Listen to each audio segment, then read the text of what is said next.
Jonas Reed lived alone under the twin suns of Epsilon Ridge, a lonely desert moon that turned gold by day and froze like iron by night. His small shelter stood at the edge of the dunes, built from old ship metal and mining scrap. Every wall was covered with tools, blinking panels, and dust. The silence was his only friend.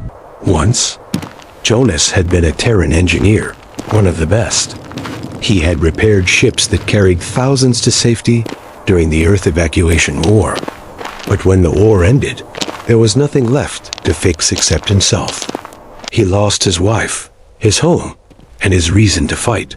So he came here, to a place where the galaxy forgot his name. He lived by routine, repairing broken drones for food credits, and sending out old distress signals, even though no one ever answered. That night, as the wind howled through the canyons, Jonas sat by a flickering heater with a half-empty bottle of lunar whiskey. The stars above Epsilon Ridge shimmered like shards of cold glass. Suddenly, the sensors on his console blinked red. A distress signal was nearby. Not one of his own? His heartbeat quickened. It wasn't a pirate frequency or a mining alert. It was civilian. Galactic Bride Network. He frowned. That was odd. The network was known for shipping alien brides to remote colonies where human men paid for companionship. Jonas never cared for such things. He had already buried love once. But the signal was weak, fading fast, and something in him couldn't ignore it. He grabbed his respirator, strapped on his desert coat, and jumped onto his old hoverbike. The engine roared through the sandstorm as he followed the signal. Lightning flashed across the ridge, revealing twisted metal scattered across the dunes. A crashed cargo vessel lay half-buried, smoke hissing from its broken hull. Jonas parked beside it and pulled open the emergency hatch. Inside was a stasis pod, cracked but active. The label flickered, "Return shipment, rejected unfit for purchase." Jonas's brows furrowed. Inside the pod was a woman, not human. Her skin shimmered with soft silver scales. Her breathing shallow, her body trembling. He pried the pod open and lifted her out carefully. Her weight was light, her pulse weak. Her face was beautiful in a strange way, alien yet soft. 3 glowing marks across her cheek like fading stars. "Hang on, stranger," he muttered, covering her with his coat. He loaded her onto the hoverbike and raced back to his outpost. The storm grew stronger, sand slashing across his visor. But he didn't stop. Inside the shelter, he placed her on his workbench and started scanning her vitals. The monitor displayed foreign readings: 2 hearts, bioluminescent cells, and a fading core temperature. He turned up the heater and connected a medical drip. For hours he worked in silence, soldering broken circuits and stabilizing her pulse until finally she breathed steady again. When she woke, her eyes glowed faintly blue. Wide with confusion and fear, she tried to speak, but her voice broke. Jonas raised a hand gently. "Easy now, you're safe." She looked around the workshop, her gaze landing on the broken mining drones and stacks of old Terran tech. Where am I?" she asked, her accent strange but clear. "Epsilon Ridge," Jonas replied. "You crashed. I pulled you out of a wreck." Her expression shifted from relief to sorrow. "You shouldn't have saved me," she whispered. He frowned. "Why's that?" She looked away, tears glimmering in her strange eyes. "Because they'll come for me."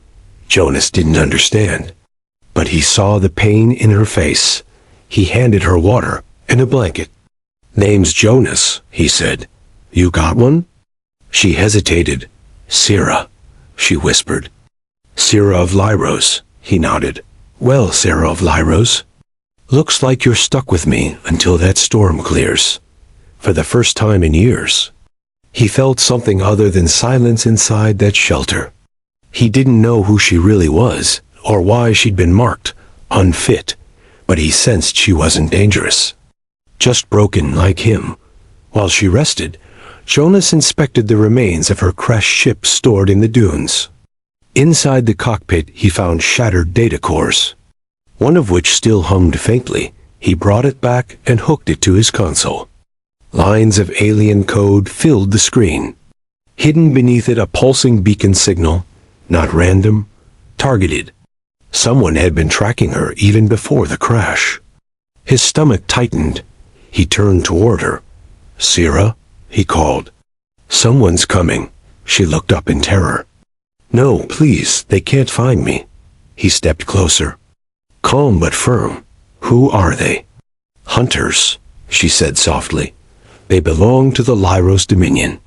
They sent me away as a bride so they could find me again." Jonas didn't like mysteries, but this one had found him whether he wanted it or not. The radar beeped, 3 signals approaching from the west. He cursed under his breath. Storm's not over yet. And neither's the trouble. He grabbed his rifle and checked the drone controls. Sira tried to stand, but he stopped her. "You need to stay down." "No," she said, her eyes glowing brighter. "They won't stop until I'm dead." Jonas looked at her and saw fear mixed with strength. Whatever she wasn't helpless. "Then let's make sure they regret coming," he said. Flipping the power switches, the desert wind howled outside. The sensors blinked faster, 3 red dots turning into one bright cluster. Jonas had lived years waiting for a reason to care again. And now, in this fragile, terrified alien, he had found one. He didn't know if this was fate or punishment. But for the first time since the war, his heart felt alive. He tightened his gloves and stepped out into the storm as thunder rolled across Epsilon Ridge. The drifter was no longer alone, and the night was about to remember why humans were never meant to be forgotten. When morning came on Epsilon Ridge, the suns rose pale through the orange haze. Jonas stood outside his shelter, staring at the horizon. The sand shimmered like molten glass, but the shapes moving far off were not tricks of light. 3 craft, small, fast, and armed, were cutting through the dunes. He went back inside, finding Sira sitting weakly near the heater. Wrapped in an old Terran blanket, her silver scales caught the glow of the flames like tiny mirrors. She looked smaller now, fragile. "They found me," she whispered. Jonas checked his rifle and the perimeter drones. "Who are they?" "Mercenaries," she said. "Paid by the Lyros Dominion to bring me back or burn me where I stand." Jonas frowned. Why would they go through all that trouble for one runaway? Sira hesitated, her hands trembling. "Because I know something I was never meant to know." Outside, the wind carried the hum of engines closer. Jonas worked quickly, rigging the drones to act as decoys, while he powered up the shield grid. Sira watched him, her eyes following every move. "You are human," she said softly. "You fight for someone you don't even know." Jonas gave a tired smirk. "Old habit." He handed her a small blaster. "You know how to use one of these?" She shook her head. "My people were bred to serve, not to fight." "Well," he said, "today you learned something new." The first explosion shook the ridge. Metal rang, dust fell from the ceiling. Jonas grabbed Sira's hand and pulled her behind the generator wall. A plasma bolt ripped through the door, leaving a glowing scar in the metal. The mercenary shouted in a harsh alien tongue. Jonas triggered the first drone. It shot out of the sand and fired back, light cutting across the dunes. The attackers scattered, returning fire. The battle raged in short bursts. Echoing like thunder, Sira flinched at each shot, her body pulsing with faint light. "They won't stop," she said. "They never do?" Jonas gritted his teeth. "Then we make them stop." He tossed a flash charge and sprinted to the console, rerouting power to the external turrets. The drones hummed alive, surrounding the ridge like metal vultures. Sira pressed her hands to her chest, her glow spreading across her skin. She stepped forward, ignoring his shout. The light around her brightened, forming a shimmer in the air. The next plasma burst hit the invisible field and vanished. Jonas froze, stunned. "What did you just do?" he asked. "Something I shouldn't be able to," she replied weakly. "I was changed. They wanted to make us stronger, but the Dominion called it a failure." Her voice shook. "That's why they sold me to the Bride Network, to erase me." Jonas looked at her. Not with pity, but awe. "You're not a failure," he said quietly. "You're proof they were wrong." The mercenaries regrouped. Circling the ridge, Jonas aimed through the scope and fired, hitting one craft's engine. It spun out and crashed in a ball of light. The others retreated, engines howling as they disappeared into the storm. The silence that followed felt heavier than before. Jonas turned to her. "They'll be back. I know," Sierra said. "And next time they won't just come for me. Later." When the storm died, Jonas sat by the broken door, patching holes while Sierra cleaned her wounds in silence. The air smelled of burnt sand and metal. "Why didn't you tell me sooner?" he asked. "Would you have believed me?" She said, "An unwanted bride hunted by her own creators?" Jonas sighed. "I've seen stranger things." He stared into the distance. "What did they do to you?" Sierra lowered her gaze. "They tried to merge emotion and power. They thought love was a weakness. I was made to prove it wasn't." Her fingers brushed the scars on her wrist. "But when I failed their tests, they called me unstable." Jonas leaned back, watching her reflection in the dim light. "So you ran?" "No," she said softly. "They sold me?" She gave a bitter smile. "My first buyer returned me after 2 days. Said I was too strange, too heavy, too alien." Her voice cracked. "They stamped me defective and sent me back to the network warehouse, waiting to be discarded with others like me."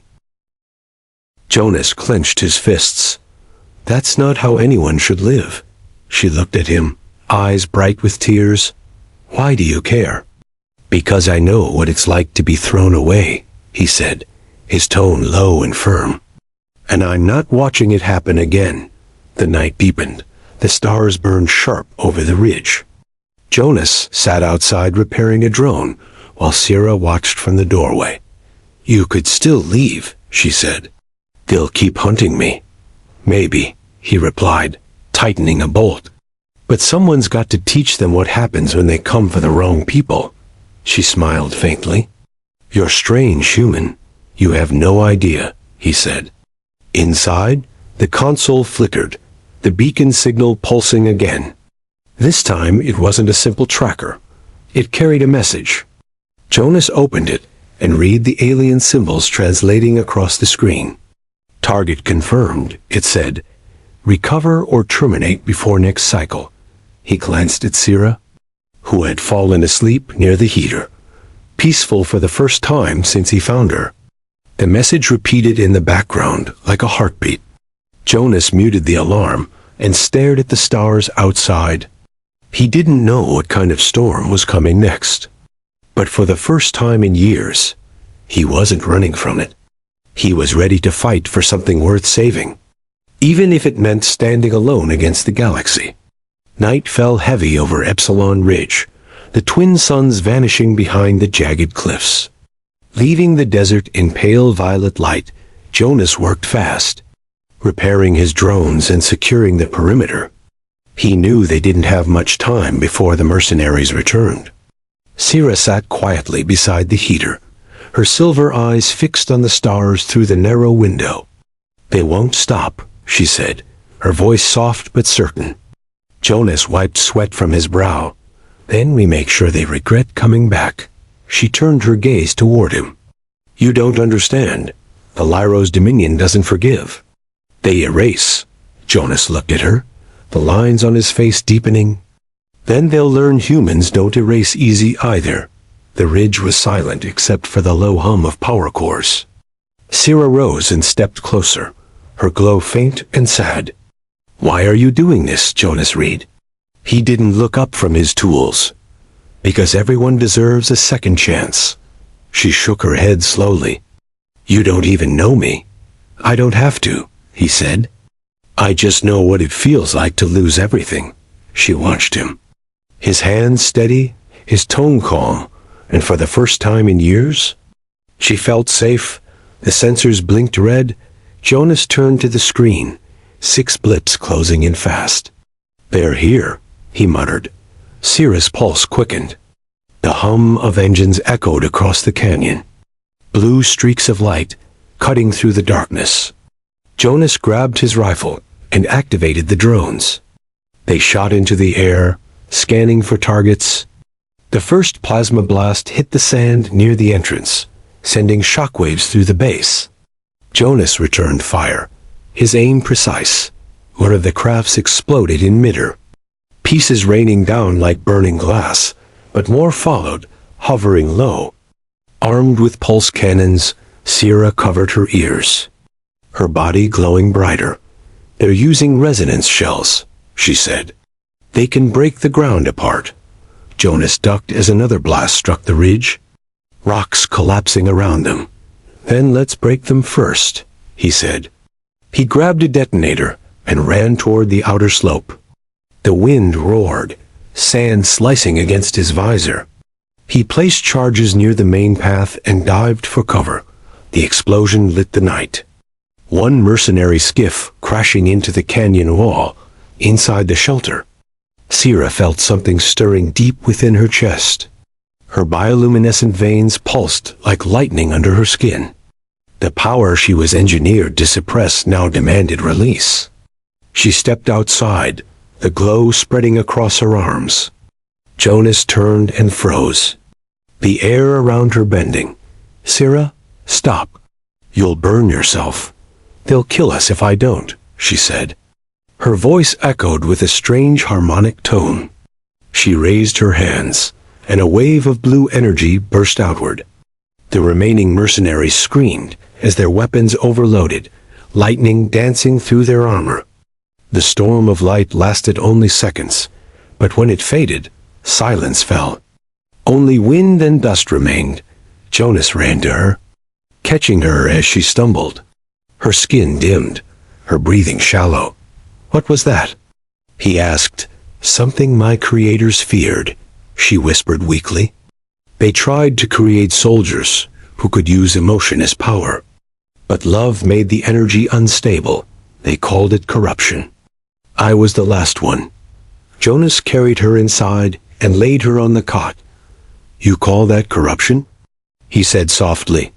Looked like survival to me. She smiled faintly, her eyes half closed.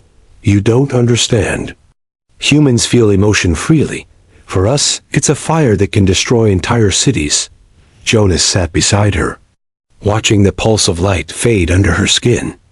Then we'll keep the fire small, he said, enough to warm, not burn. Sierra looked at him for a long moment, then whispered, Why do you help me, Jonas Reed? He thought for a moment, staring at the flickering heater. Because I remember what it's like to need someone and have nobody there. The rest of the night passed in uneasy quiet.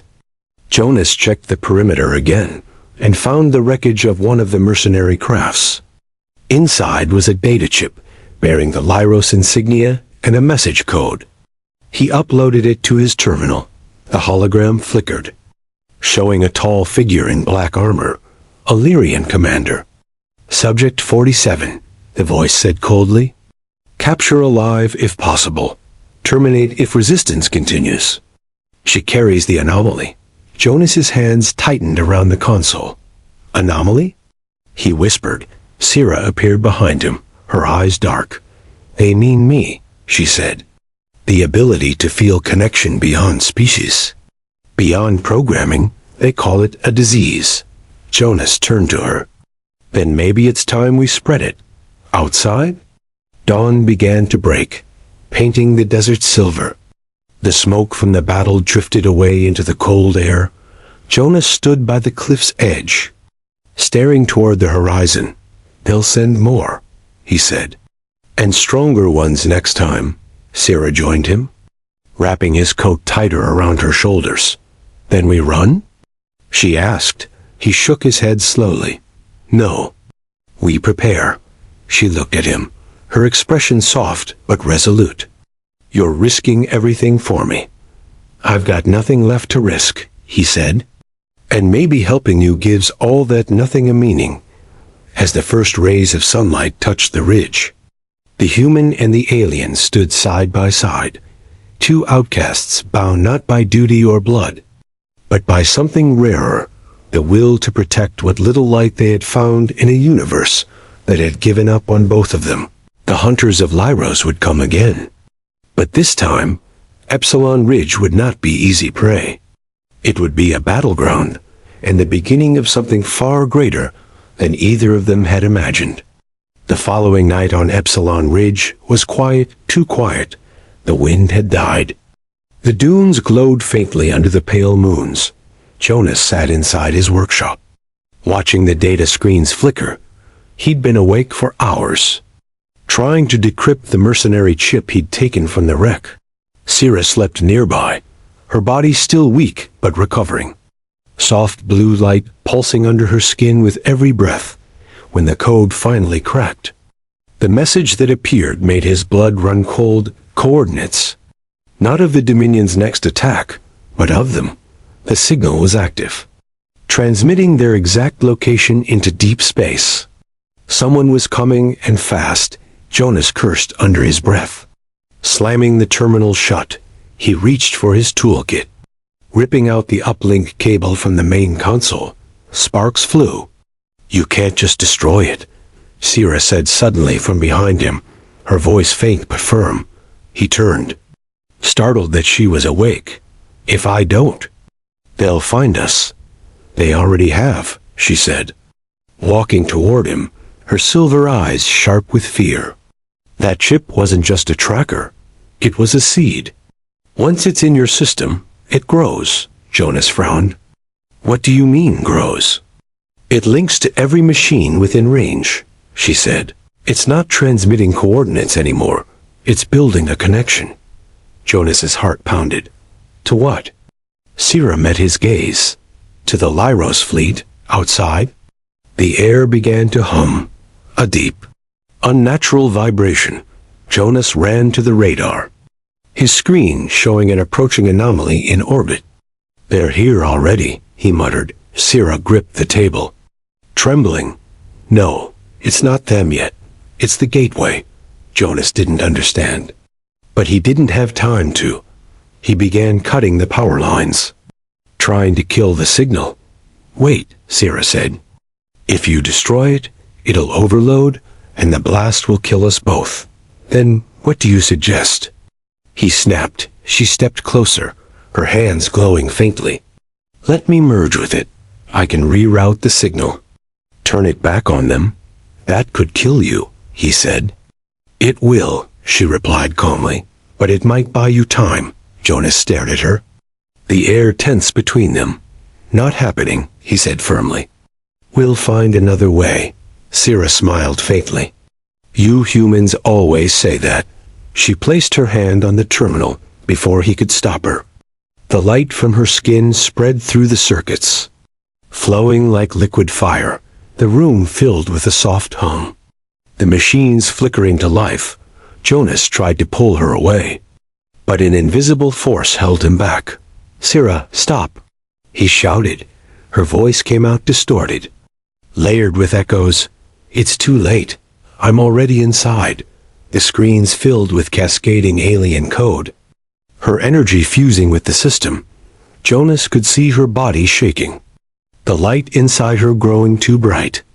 You'll burn out, he said. Let go. Not until it's done, she whispered. Then the light exploded. The blast threw him against the wall. When his vision cleared, the console was dead. Smoke rising from its panels. He crawled toward her, heart hammering. Sira lay motionless on the floor. Her glow had faded to a dull shimmer. No, no, no, he muttered, shaking her shoulders. Come on. Don't do this. He pressed his ear to her chest. Faint pulse, almost gone, without thinking. He grabbed the neural stabilizer from his toolkit and connected it to her wrist. The machine beeped weakly. He didn't care about the risk. He linked the stabilizer to his own chest node and pressed sync. A surge of pain shot through him, blinding white. His mind was pulled into a flood of light and memory. He wasn't in his body anymore. He was inside her. He saw flashes of her past, a sterile lab filled with cold machines. Voices shouting, "The experiment has failed." He saw Sarah, alone in a cell, clutching her chest as light leaked from her veins. "You were meant to love," one voice said, "not destroy." Then another memory, her being placed in a stasis pod, her tears freezing against glass, returned. Unfit for purchase. Jonas felt it all. Her fear, her loneliness, her hope that someone, anyone, would see her as more than a mistake. When he opened his eyes, he was back in his body, gasping for air. Sarah blinked weakly. "Jonas, what did you do?" He smiled faintly, exhausted. "Gave you a little of what's left of me." She sat up slowly, realizing their hands were still connected. The neural stabilizer was glowing, both their heartbeats pulsing in sync. "Our minds?" She whispered. "They're linked." He nodded. "Guess we skipped the introductions." For a long time, they sat there in silence, connected by something beyond words. He could feel her emotions like whispers in his own mind. Sorrow, gratitude, warmth, fear. And beneath it all, love, fragile but real. Sarah looked into his eyes, her voice trembling. "You shouldn't have done that. If they trace the signal again, they'll find both of us. Let them come," he said quietly. "They'll have to go through me first," she smiled. A soft, weary smile. "You're a stubborn man, Jonas Reed, and you're a terrible guest," he replied with a smirk. Then the radar blinked again, this time slower, deeper. A transmission, faint but clear, from the outer rim. "This is the Lyros flagship," a voice announced. "The anomaly has been located. Prepare for planetary cleansing." Sarah's face went pale. "They're going to wipe the entire moon." Jonas stood, jaw tightening. "Then it's time we give them something to remember." He turned to her, their connection humming faintly between them. "You said emotion can destroy cities," he said. "Let's make sure they see what human emotion can do when it fights back." The hum of the engines grew louder above, shadows forming in the sky. Jonas reached for his tools. Sarah rose beside him, their joined link pulsing with light. The broken signal that had doomed them now became their greatest weapon, and together, the drifter and the unwanted bride prepared to face the empire that had tried to erase them both. Because this time, the signal wouldn't call for surrender, it would call for rebellion. The sky above Epsilon Ridge darkened as ships gathered like a storm. Jonas watched the horizon from the cliff, the Lyros fleet blocking the light of the twin suns and turning the dunes a bitter gray. He felt the weight of the moment like a heavy rock in his chest. Every tool and scrap in his workshop suddenly mattered. Every bolt could mean life or death. He moved with a speed he had not felt since the war, checking the reactors, routing power lines, and setting failsafes that might buy them minutes. The refugees hidden in nearby caverns were his worry now. Ships carrying families and traders who believed the moon was safe for one more night. If the Lyros commanders decided to cleanse the surface, those people would burn. Sarah stood beside him, her glow steady and very bright. The neural stabilizer still linked their heartbeats and thoughts. He could feel her resolve like a warm hand on his shoulder. She touched the reactor casing and whispered to the old engineer. "We can use my energy to amplify the grid," Jonas nodded. "I know how to redirect, but your power will need a conductor. Something to shape and hold it." He glanced at the mining arrays. Massive caverns built to harvest ore. He planned to turn them into an antenna of sorts, a net that could catch and scatter the incoming energy.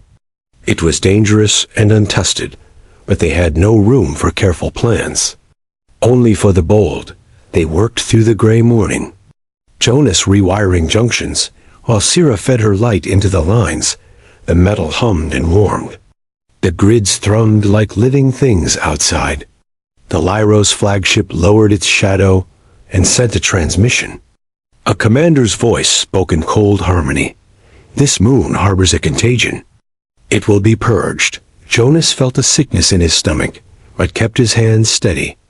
"We are ready," he said quietly to Sira. She nodded, her eyes reflecting the incoming fleet like a mirror. For the first time since they met, both felt fear and hope in the same breath. When the first wave dove down, the defense net flared alive. Jonas triggered the sequence. The mining arrays pulsed. Sending arcs of shaped energy into the sky, Sira reached through the circuits with her own power, guiding the pulses with the thought links the stabilizer had built. The attackers met a wall of light that bent and twisted their weapons. Shields overloaded and sensors failed. Planes spun away in sparks. The refugees above the canyons shouted and cried as the sky lit like a false dawn. Jonas kept pushing, ignoring the heat crawling up his arms. He could feel the strain on Sira like a rope pulling at both their hearts. The flagship adjusted tactics, larger cannons aligned. They fired a beam meant to burn the surface. Jonas watched it fall and rerouted every last spare conductor into the net. Sira stepped into the central array. Her skin bright as a furnace. Jonas grabbed her hand. "You don't have to," he said. But she shook her head. "If not now, when?" She whispered. Her energy poured into the system like a river. It fed the net until the whole moon seemed to breathe light. The beam hit the field and shattered into 1,000 harmless sparks. The flagship's instruments read a non-hostile signature, a new waveform the Dominion had never seen. Their success felt sudden and fragile, but the fleet retreated only to regroup.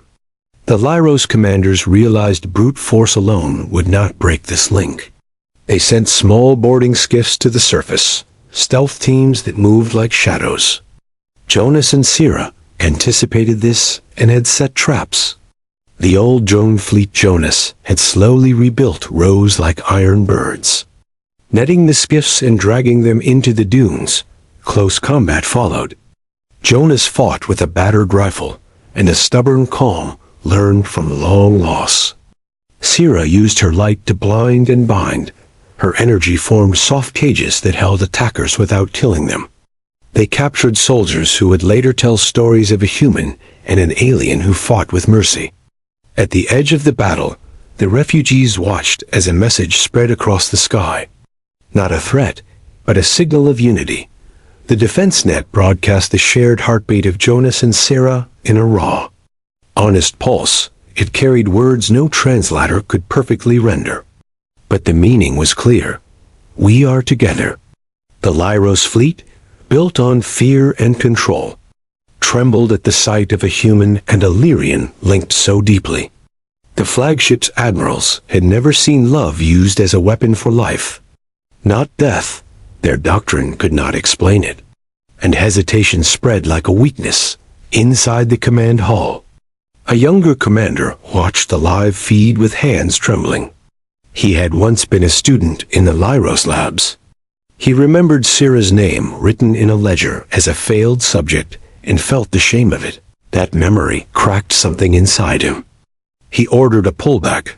"Return to orbit," he said, voice small in the great room. The fleet obeyed, the cleansing halted, and for the first time, the Lyros Dominion listened instead of destroyed. The moon did not become safe overnight, but the tide had turned. Jonas and Sira walked among the survivors, handing out rations and water. People touched Sira's arm and felt her light, not as a weapon, but as a comfort. Mothers held their children and laughed in disbelief. Traders who had once mocked her bowed their heads and apologized. Jonas felt a new kind of healing move through him when a woman pressed a handful of ore into his hand and said, "You saved my son." He smiled and felt his chest loosen like a tightened rope. That night, as the stars returned, a signal left Epsilon Ridge. Jonas sent it out through the repaired relay to every nearby colony. It told a simple truth. An unwanted bride and an old drifter had stood between death and life. The message carried names and faces and a pulse. It traveled across trade routes and sleeper fleets, and listeners paused to hear it. Some laughed, some scoffed, some cried, but many shared it anyway. The story became a spark, and sparks catch. Sarah stood with Jonas at the cliff, their hands still linked by the stabilizer. Her light no longer burned with pain, but glowed warm. "They called me a defect," she said softly. "But you chose me." Jonas put his arm around her. Feeling the warmth, "We chose each other," he replied. The wind moved across the dunes like an old song. The galaxy didn't change in a single night, but something had shifted. A human had shown an empire that compassion could be power, and a Lyrian had shown a human that hope could be a shield. As they watched the horizon, distant stars blinking awake, Jonas thought of all he had lost and all he had found. He did not know what the future would bring. Maybe the Lyros Dominion would return with new orders. Maybe other governments would seek to harness or destroy what they had built. But for now, Epsilon Ridge had a heartbeat that matched two minds and two hearts. Sierra rested her head on his shoulder, and Jonas allowed himself to believe, for the first time in a long time, that the galaxy could be different. That the last hope might not be an end, but the beginning of many more.